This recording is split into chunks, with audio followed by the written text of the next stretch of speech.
Esta es la tercera parte para revisar el KPI de defectos de calidad. Hay la parte 1 y la parte 2 en este mismo canal, en diferentes grupos, en TikTok, en YouTube y en los diferentes grupos de LinkedIn, para que puedas ver las primeras dos partes, porque obviamente ya está lleno hasta aquí y hasta acá, pero todavía falta, como decía en la parte 2, cómo utilizarlo como un panel de pendientes y otros detalles adicionales que te van a servir para que tu indicador esté perfectamente bien lleno. Aquí ya tienes el logotipo, nada más para hacer un recuento de cómo cerramos en el video 2.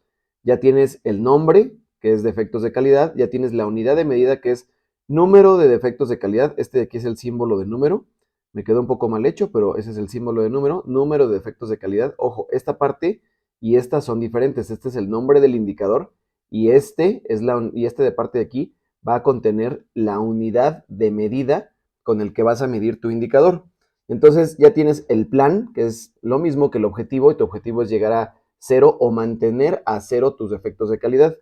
El responsable de llenar, en este caso solo puse iniciales, Roberto Morales.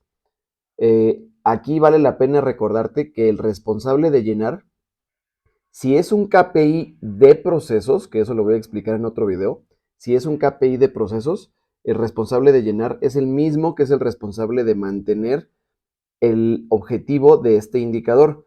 Si es un KPI de resultados, que también lo voy a explicar en ese mismo otro video, esa persona no siempre va a ser el responsable de que se mantenga ese indicador con ese número. ¿Por qué? Porque un KPI de resultados involucra, como dice el nombre, el resultado, pero de varios procesos, en donde a lo mejor él no tiene total autoridad o él no puede hacer que las cosas sucedan totalmente de una manera y entonces puede afectar el resultado final. Pero suponiendo que es un KPI de procesos, sería el responsable de llenar la misma persona que es la responsable del plan o de llegar al número o de mantener a cero el número. La frecuencia de datos, te recuerdo que es dictamen de PT, es un nombre que inventé para un documento, pero debe de estar en el sistema de gestión de calidad porque va a tener un número, un código y va a tener folio. Esos folios son los que van a ir aquí, que ahorita los voy a retomar. Ya se explicó en la parte 1 y 2, pero lo voy a retomar. Y la frecuencia, como es algo que sucede diario, las entregas, entonces la frecuencia debe de ser diaria. Aquí debo de hacer un paréntesis, porque ¿cómo sabemos que realmente tenemos estos números de aquí? Porque debe de haber un plan. El plan es la parte más compleja de todas. Te lo digo porque yo que me dedico a la implementación de todos estos sistemas, muchas empresas sí tienen KPIs, pero no se miden o no se entienden porque el plan tampoco existe. Recuerda que los KPIs son para medir el plan contra el real. Por eso dice aquí plan y real. Pero el plan puede ser numérico nada más, como en este caso, plan cero, pero también debe de decir exactamente cómo es ese plan. O sea, no nada más a qué número quieres llegar, sino cómo quieres llegar. Y para eso voy a hacer otro video para que quede un poco más claro qué significa el plan para que te puedas medir no nada más contra el número al que querías llegar, sino cuál es la cantidad. En este caso te doy un adelanto. Si tú vas a medir el número de defectos de calidad, es porque esos defectos vienen de algún pedido. Entonces, esos pedidos son los que debes de tener tú en un plan de producción, o en un plan de entregas, o en un plan de algo como un calendario que te ayude a ver que, por ejemplo, el día cero hubo 10 pedidos, pero hubo cero defectos de calidad. El día 4, el día 3 que se está midiendo aquí, tú vas a tener, bueno, teníamos el 5162, que es un número foliado de la fuente de datos dictamen de PT, pero resulta que ese día tú tenías que entregar 15 cosas y por eso dice aquí uno tuvo un defecto de calidad. Entonces, el plan lo debes de tener. Obviamente no está aquí, voy a hacer otro video para que sepas cómo es un plan de producción o un plan de entregas para que se sepa cuáles son las entregas y contra las entregas te vas a medir. ¿De cuántas entregas? ¿Cuántas tuve? Y aquí viene una parte súper interesante porque la mayoría de las empresas lo que hace es medir el porcentaje de entregas erróneas. En el caso de este KPI, por ejemplo, a lo que voy es que es muy común que las organizaciones midan en porcentaje y eso no te lo recomiendo para nada. Imagínate que este día hubieras tenido 10 entregas y que una hubiera salido mal. Entonces, una de 10 son el 10%. En este caso no está tan complicado porque finalmente el 10% pues se puede poner aquí. Pero el problema es que pierdes de vista qué número es el que de los dictámenes de PT salió mal. ¿Por qué? Porque lo estás poniendo en porcentaje. Imagínate que aquí diga 10%, en vez de que diga el número del dictamen que salió mal. Pues entonces vas a perder mucha información valiosa. Por eso no te lo recomiendo. Y eso que es un caso sencillo. Ahora bien, si hubieras tenido a lo mejor 20 entregas y una sola que hubiera estado mal, entonces hubiera sido el 5%.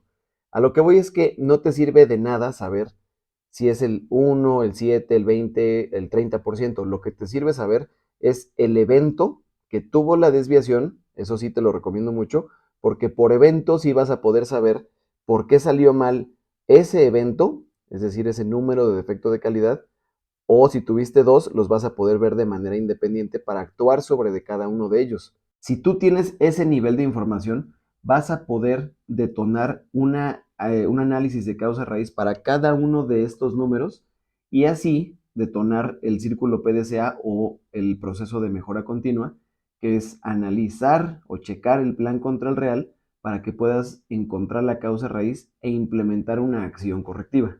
Entonces, bueno, suponiendo que tuvimos un mal arranque de mes, pero todo el siguiente mes estuvo perfectamente bien, es decir, tuvimos ceros en cada uno de los días, es decir, tuvimos 0 defectos de calidad en cada uno de esos días, entonces se comportaría más o menos así. Y obviamente esto hay que bajarlo e irlo llenando a 0, 0, 0, 0, 0, 0, 0. Obviamente este caso está inventado, el plástico hace ver como que está mal, pero en realidad debe de quedar así. Y ya que tienes esa información, entonces quiere decir que tuviste un defecto de calidad, otro, llevamos 2, 3 y 4, porque aquí fueron 2, aquí llevamos 5, aquí llevamos 6 y 7, porque son 2, y aquí llevamos 8, 9 y 10. ¿Por qué? Porque tuviste 3 acá. Entonces son 1, 2, 3 y 4, 5, 6, 7, 8, 9 y 10. Como estamos hablando del mes de enero, entonces aquí le vas a poner 10. Y eso te permite, obviamente ya no tienes más porque ya están a cero los demás, pero eso te permite reutilizar este mismo indicador porque lo vas a borrar, ahorita te voy a decir cómo, y vas a poderlo utilizar para el siguiente mes que sería febrero. Como lo vas a utilizar para febrero, entonces cuando cierre febrero y así consecutivamente vas a poder ir poniendo el real de cada uno de los desempeños de ese mes. Y por último te quiero explicar que este de aquí, así como te había dicho, se puede borrar. Y te va a quedar algo más o menos así, en donde ya tienes el número de esas 10 desviaciones.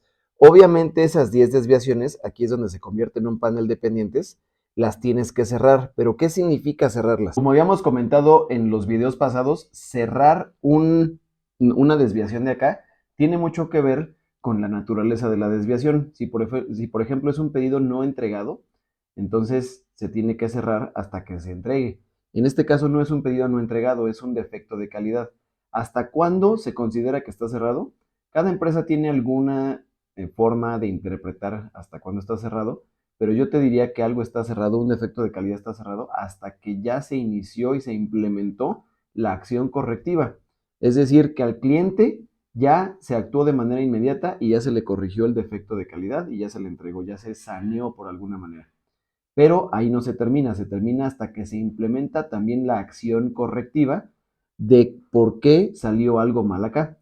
Ese es un buen cierre y ahí es entonces cuando ya puedes decir que de todos esos 10 que tuviste aquí, ¿cuántos ya se cerraron? A lo mejor de esos 10 resulta que tienes unos 4 abiertos, que es el 65-21, 66-36, 67-12 y 67-41.